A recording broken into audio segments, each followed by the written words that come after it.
Hear ye, hear ye. By order of the Royal Library of Book of the Month, I hereby deliver these books to the Book Nook. Bookman, you got the invitation to my tavern. But of course, we always deliver to yonder doorstep. And where did you find those clothes? You look splendid. Took them off some guy playing lute on your doorstep. You've left a man in the nude at the entrance to my tavern. He still has his lute. Yes, well, in fact, the romantic ballads were getting a bit much. I'm just getting ready for opening. Would you care for a spot of tea? I brought goods to trade. Bookman, I told you not to bring anything. You know the tavern is going to be moving locations come midsummer. Yes, I've seen the first episode of Move It or Lose It, but trust me, these are books that you'll want to take with you. At least I have you to pick my book for me from the 5 to 7 selections Book of the Month offers every month. Otherwise, I would pick every single one. First, something to match the atmosphere of your wonderful book nook. The Amalfi Curse. This is going to be perfect for my patrons for the summer. Witchcraft, Sunken Treasure, Forbidden Romance. I can smell the sea. And another new release, because we find the newest treasures every month. I brought an add-on to your order. The Silver I Elite. think this is the first Book of the Month book you've ever given me with sprayed edges. This looks like such a fun dystopian. Give me my magic dust and I'll spread the word about the book nook throughout the 7 kingdoms. Oh, yes. Also, please tell them that we have a code they can use where they can get their first hardcover book for only $5. With pleasure, my lady. Also, does the book nook have a back door or something, a back exit? I think the loot man is honestly pretty angry. Okay, well, there goes our entertainment for this afternoon. If you take those stairs behind you, there's a basement with a back entrance you can take. I bid you farewell.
Okay.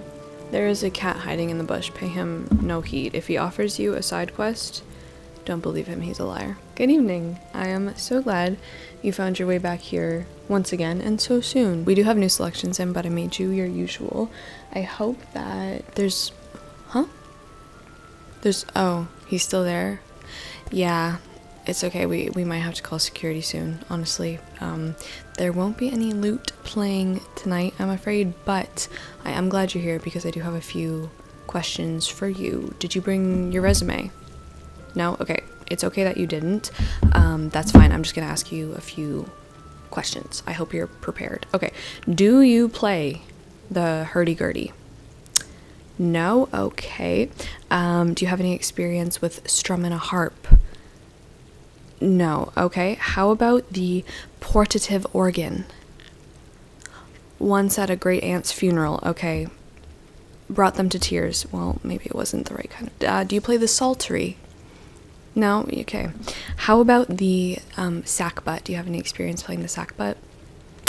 Okay, I'll put that down as a no. What about the bladder pipe? Everyone I know has played the bladder pipe. You've got to have played the bladder pipe at some point in your life.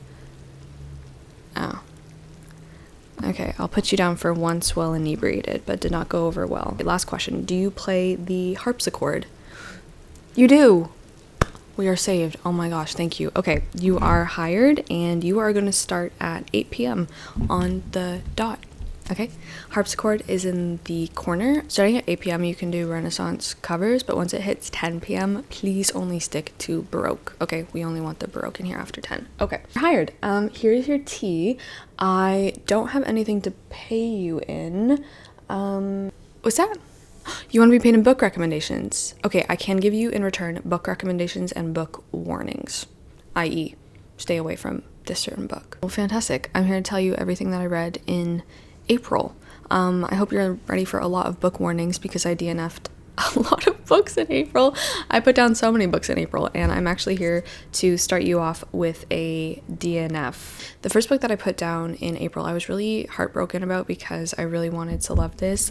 The book is called Havoc, and this is by Christopher Bolin. This is a fairly recent publication, and I wanted to so badly dive into this book because Havoc is set at a hotel, an older hotel in Cairo, and our protagonist is this 80-year-old woman named Maggie. I love reading books with older protagonists, and of course the hotel obsession continues. So hearing that this one was set in Cairo on the banks of the Nile at this old it is a little crumbling, definitely run down, what used to be this big, magnificent, huge, glorious hotel that has since gone past its golden age. This has our protagonist Maggie. I thought this was going to be so up my alley. I thought this was going to be so fun. However, Havoc is, I would class it maybe as like psychological thriller, I guess, although this was such a slog to get through. I saw so many other people along with me who put this down around the 30% mark, which is roundabouts where I got up to in the book, but man, like nothing was happening. There were so many oh, the rain has started. I wish you could hear the rain. It's really coming down. There's obviously something off, something's up, something's awry with our narrator. Here's what we know about her in like the first few pages. She has fled Switzerland. She's originally from Wisconsin, and she is now gonna like be settling in. It seems like she's gonna be there for the rest of her life, apparently, at this hotel in Cairo, and it's during the pandemic. That also really interests me, the whole pandemic aspect. I haven't read too many books yet, and I know lots more are coming out as people write about this thing that happened to us, and like I feel like maybe we should be talking about it a little bit more. So it's very interesting to see it discussed and be a main feature in novels. But I feel like even the pandemic wasn't a main thing in this book. It's just that it was set during like the second year or something of the pandemic, like definitely when tourism was struggling. Countries who relied a lot on tourism were struggling, and for example, a lot of hotels in Cairo in the book were closing down, and this hotel in particular was struggling. So we were kind of seeing the effects of that. But mainly the story was about Maggie, who's fled from Switzerland. She's unreliably narrating. Okay, she's writing down things that I'm like, you are lying to my face, and I really enjoy that. I really love unreliable narrators, but like I said, Havoc was just so hard to get through the first 30% because it was so boring and just off-putting, and not enough, I think, was being given to the reader early enough to make me care about what was happening. We know that something is totally off in Maggie's family history.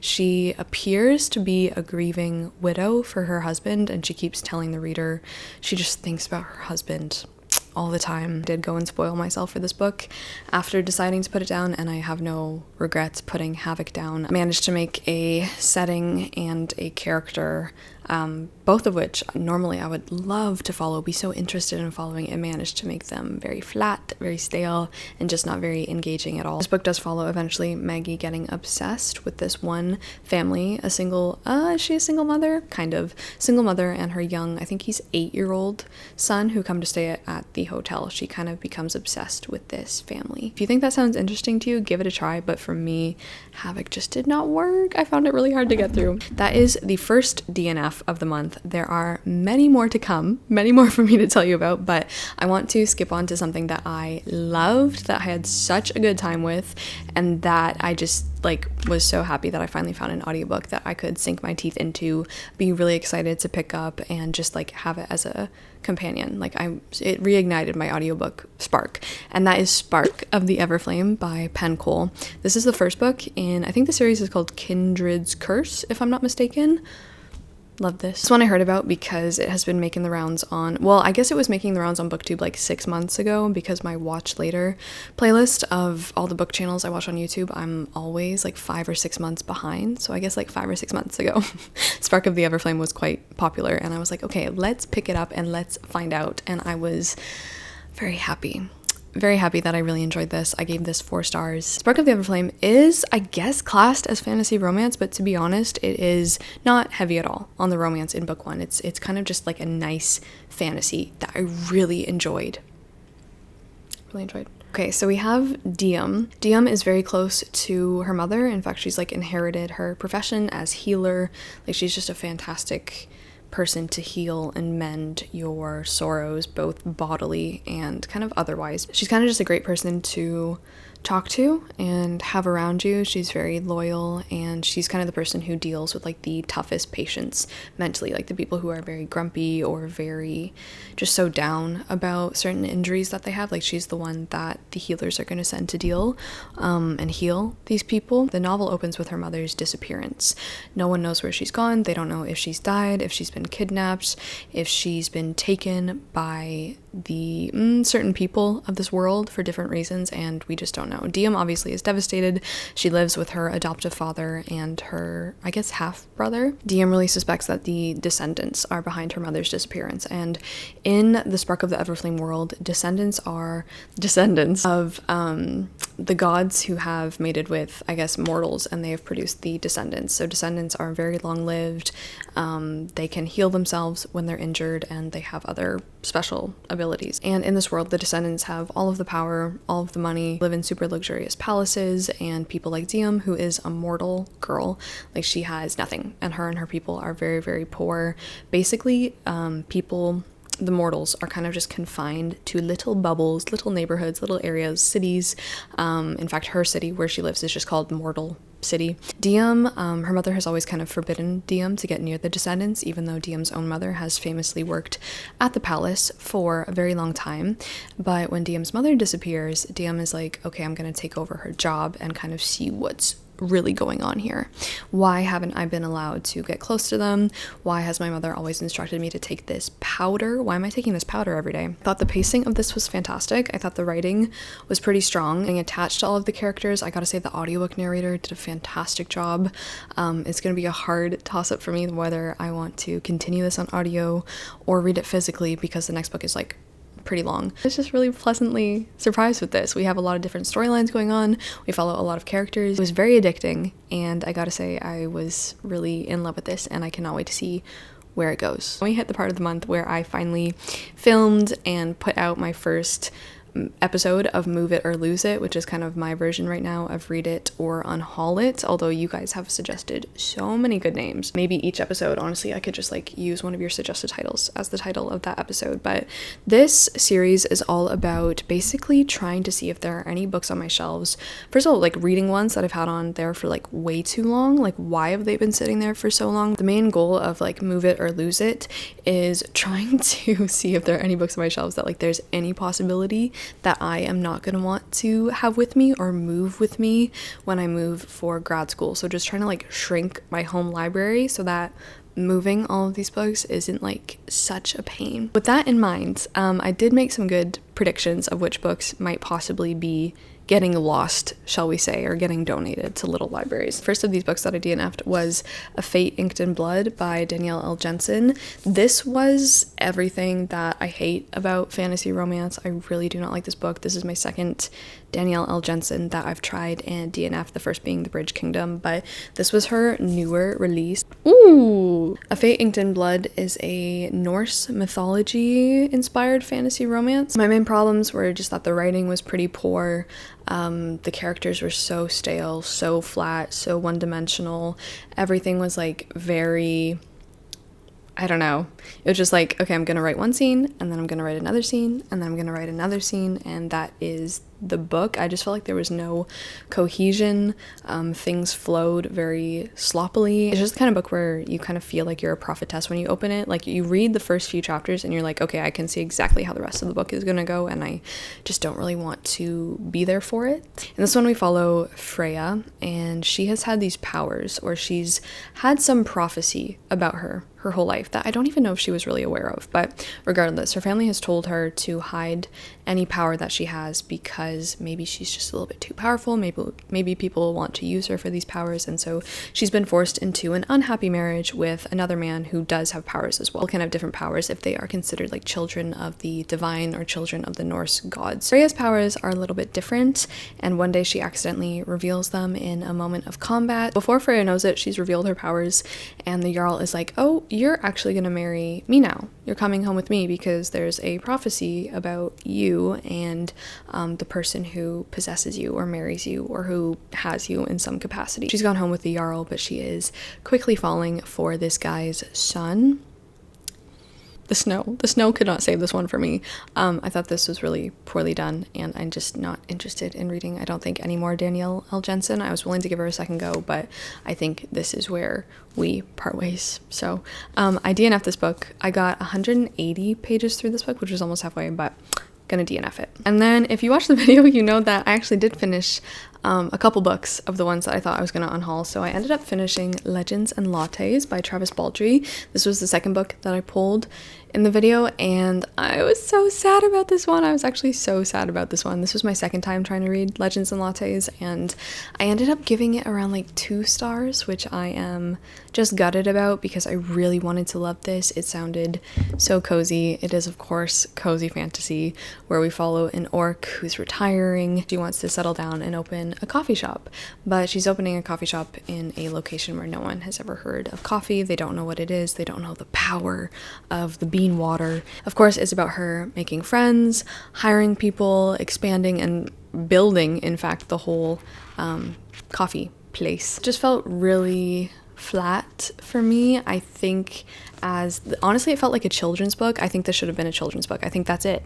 I think I've just hit on why I don't like it very much. Saying that like cozy fantasy isn't for adults, but just the way that this was written and how kind of shallow, it felt like very shallow water. The way that it was written, I think this would actually be really, really good for kids. The problems with Legends and Lattes was just that I found it so boring. Like, basically, it is set in a fantasy world, and there are orcs and other mythical creatures, like every kind you could probably imagine. Like, there's no foundation in this world. We're just dropped in like generic fantasy world, and from that point we kind of ignore everything else and go about building this coffee shop. I wouldn't really want to read a book like this about just like some random person in the real world opening a coffee shop where like nothing very much happens. I just feel like if you're gonna write something that is fantasy, I want it to feel like fantasy. This felt like you have furniture that is like pieces of the real world, but then you've covered the pieces of furniture up with like those things that are supposed to protect it from dust, and so they kind of loosely have changed their shape, but you can still tell that it's furniture underneath.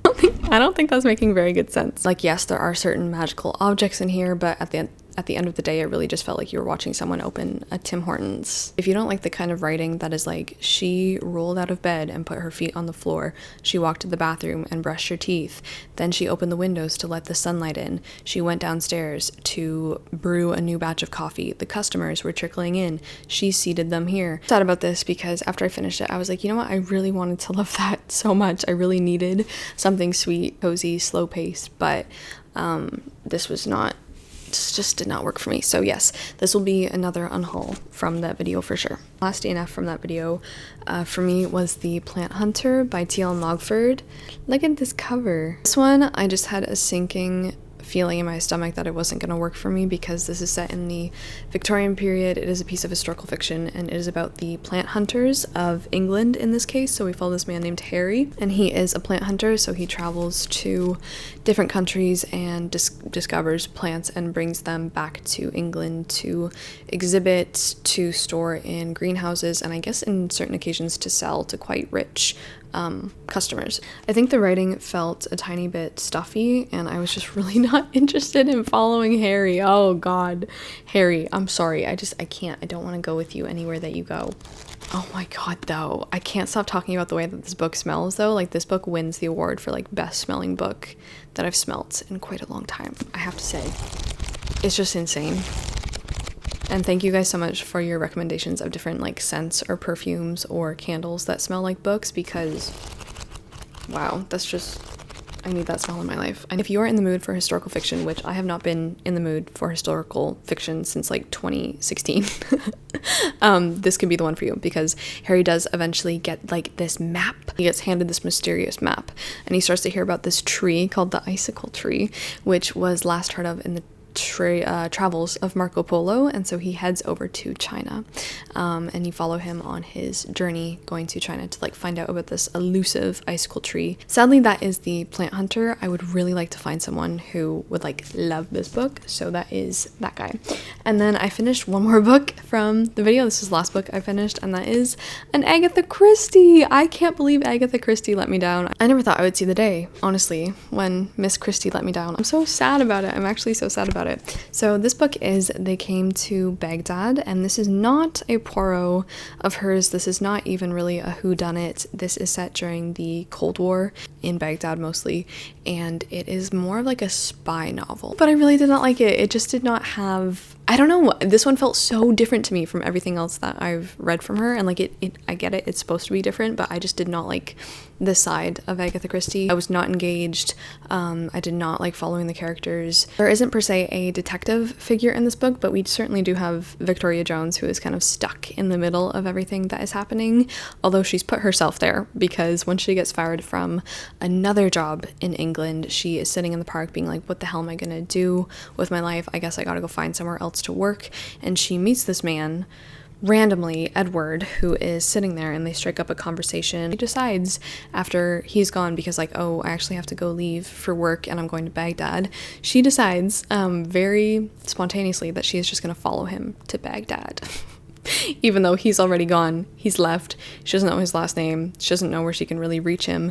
She's just gonna go to Baghdad and hope to God that she sees Edward again, because she's fallen in love with him. She gets caught in the middle of everything that is going on there, because the book opens with a couple of people already in Baghdad discussing this summit that is gonna happen. So it's supposed to be peace talks, I'm pretty sure, but there's an underground organization that is planning to sabotage the talks. Victoria gets dragged into this because one night when she's sleeping in her hotel, a man barges into her hotel room, and he's like, oh my god, hide me, I need you to hide me in your closet. So she's like, okay, get under the bed, and it turns out that this man dies in her hotel room, and he is a spy. And so then this is in the synopsis, and she gets dragged into this whole conspiracy of everything that's going on.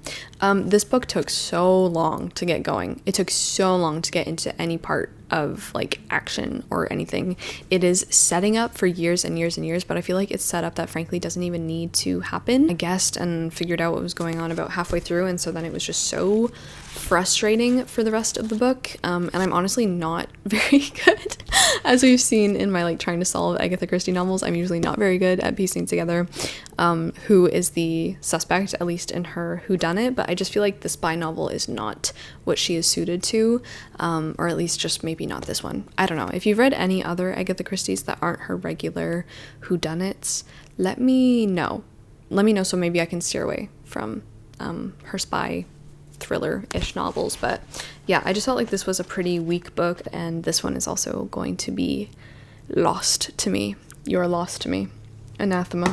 The book nook is heating up. I have 2 more books to talk to you about, and these were fantastic. These 2 books spoke to each other all month long, and it was so interesting and just such a little dialogue. First book was actually the selection for the World Tour Book Club for April, and that was The Door by Magda Szabo. This is a book. This is a fantastic, spectacular novel. This was so good. I think this was my first book that I've ever read from Hungary. That was the selection, the country that was selected for April, and I'm like pretty blown away, honestly. This is a fantastic novel. Such a good book. I did not enjoy myself with it. Did not enjoy reading this. I wanted out. I wanted out of The Door as soon as possible, honestly, and that's because The Door is for me personally, it was a very heavy novel that was really affecting in so many different ways, and I was so uncomfortable in the door and I wanted to go. But it was also so, like, I can't deny, just a fantastic novel, but the feelings that it brought up in me, the heaviness that it like lodged in my chest, I wanted to finish this book like as soon as possible, but I ended up just dragging it out for almost the whole entire month. The Door, wow. Thank you to those of you who recommended this author to me years ago, because this was really great. And if you read it for the book club, I hope you, I don't know if I want to say I hope you enjoyed it, but it was an experience. As you might suspect from the title, this book does have to do a lot with boundaries and entrances and exits, and obviously doors of some kind. More than just literal doors, of course, we're also dealing with metaphors, but this follows the relationship between two women. It's set in first person, and this is a confessional. The door is the author's confession, because the character in here is an author. She is a writer, and she shares the same name as the author of The Door, which is Magda. She's writing this confessional piece about how she killed her housekeeper. Like, that is the first, literally one of the first sentences. This book is written not for God, who knows the secrets of my heart, nor for the shades of the all-seeing dead who witness both my waking life and my dreams. I write for other people. Thus far, I have lived my life with courage, and I hope to die that way, bravely and without lies. But for that to be, I must speak out. I killed Emerense. The fact that I was trying to save her, rather than destroy her, changes nothing. Yeah, obviously reading that as one of the first lines of the book that's in like the opening section of the book, you're like, okay, we're in for quite an interesting time. So The Door relates the story and the relationship and the love between two people. We have Magda, the author, who is writing this confession, and the woman that she employs to take care of her house and home, Emerense, who is an older woman in like her late 80s maybe, but she has the strength and stamina of like 5 grown men. She's really kind of this mythological figure, and she is very set in her own ways, in her own beliefs, and she clashes time and time again with Magda. I think if I knew a little bit more about Hungarian history and had kind of done a little bit of a history course alongside reading The Door, I would have appreciated the differences between Magda, who is obviously much younger, and Emerense, who is much older and who lived throughout the First and Second World Wars, right? Because this is set after World War II. Book that you could analyze a million trillion different times. If I was conducting like a syllabus for a literature course, The Door would 100% be on there. It is fantastic. One of the doors in The Door is the door to Emerense's house where she lives. This door doesn't open. It remains closed. No one is allowed inside Emerense's house. No one is allowed to go in there. You're not allowed to see what's going on. And for the writer, this becomes like an obsession. She wants to know so badly what is in her housekeeper's house. Like, what is going on in there? Why is no one allowed in? Why does she like not ever open her door and like let company in or anything? Emerense is paranoid about letting anyone walk through that door into her house, and the writer wants to know why. And in her obsession, she suspects Emerense of so many different kinds of wrongdoing, of being a dragon that is hoarding stolen goods in her house, for example. The Door spans a number of years where you follow the ups and downs and the crazy things that happen between Magda and Emerense. There are so many animals involved. This is a book of animals. This is a book featuring so many different kinds of animals. Animals as such wonderful characters.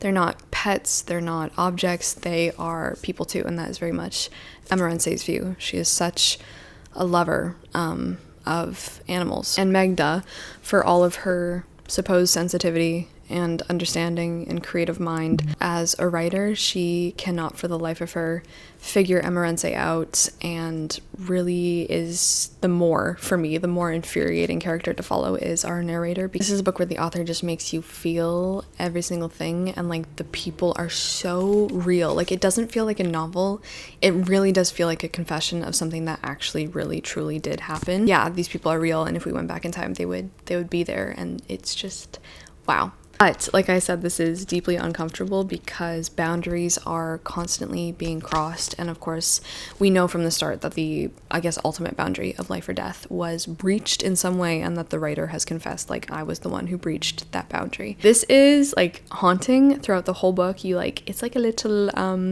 not a wheel of fortune. What is this? It's like a fishing rod of tension that is just like being dragged out, and the line is being cast farther and farther out, and like there's so many clues and foreshadowing, and it's just awful to behold. There's also a ton of animal abuse in this book. There's a ton of like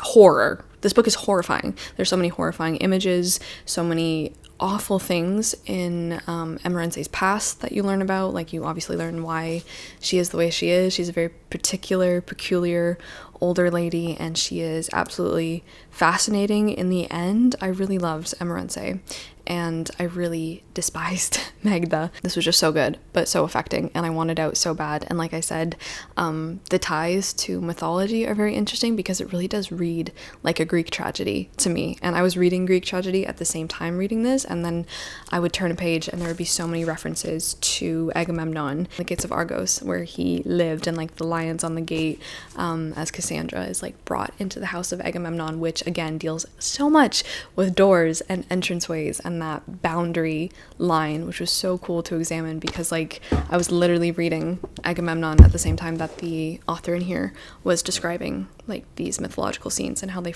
she felt they related to her life. The whole time you're wondering like, what is in Emerense's house? Why is she so secretive? What's going on? You eventually do find out what is in Emerense's house. And so that is The Door. This is a fantastic book. I don't think I ever want to read it again, but I have saved the best for last because I think this is my favorite book of the year. I've found it so far. This is taking the top spot, 5 stars, new favorites, just best book I've read so far all year long. And that is a grouping of 3 plays translated by Anne Carson by 3 different Greek playwrights. So we have Agamemnon, Electra, and Arrestes. I read this so slowly. I put something on almost every single page. I underlined literally like Anne Carson's language, and of course it is a translation, so props to the Greek tragedians, I guess, but like Anne Carson, oh my god, she's just like my idol. I don't know anyone who does language like this. The first play, Agamemnon, is set after the Trojan War, when Agamemnon is coming home back to his homeland where he's not been for 10 years to make his fleet and the rest of the army with his brother Menelaus, who are at the beginning of the war, were setting off to retrieve Helen from Troy. The winds would not blow for them. The winds were not doing windy things, and so he had to sacrifice one of his daughters to get Artemis basically to send winds to send them on their way to Troy. Of course, Agamemnon's wife, Clytemnestra, furious. I mean, she lost her daughter. Your husband just murdered your daughter. How do you feel? Not great. She doesn't feel great. In fact, she's not been feeling great for 10 years. And so when Agamemnon comes home, she is like, yeah, you're not coming home, babe. You're going to hell. Because each Greek playwright put their own spin on it, did their own thing with it, created their own performance with it. But to take a section of each trilogy of what they say in their play and the issues that they examine or how they respin these tragedies speaks a lot to what was going on in their own age. And so it's so interesting. It's so interesting because this trio descends from like the first play, Agamemnon, which seems pretty clear-cut, straightforward, reenacting the cycle of vengeance. And then you have the last play by Euripides, and it's just like so random, such a farce. You're like, what is going on? Why is it end like this? This is so bizarre. It's absolutely one of those cases where you just like, you love something so much that you can't talk about it. You don't really want to talk about it. This for me was such an experience. I don't know what my favorite was. I think either Agamemnon or Electra. Electra by Sophocles was like life-changing. Electra is also Agamemnon's daughter, but she does not side with her mother. She very much is upset that her mother has killed her father, and she's just tears. Like, she's just a thing. She's a ghost in her own house. She's left alone with an abusive family. She's so sad, and the whole play was just, guys, this is like one of the most beautiful things I've ever read in my life. One of the most beautiful things I've ever read in my life. Like, it's pieces like this that make me so grateful to have a body that knows how to read and like be able to read. It feels brand new. It feels like people are learning how to speak again when you read Anne Carson. Electra says, "That day tore out the nerves of my life. That night, far too silent the feasting, much too sudden the silence, my father looked up and saw death coming out of their hands. Those hands took my life hostage. Those hands murdered me. Scenes between Electra and her mother. Strange. I don't think of you as mother at all. You are some sort of punishment cage locked around my life. Call me base-minded, black-mouthing bitch, if you like. For if this is my nature, we know how I come by it, don't we? I'll take care of you. It's rotten work. Not to me. Not if it's you.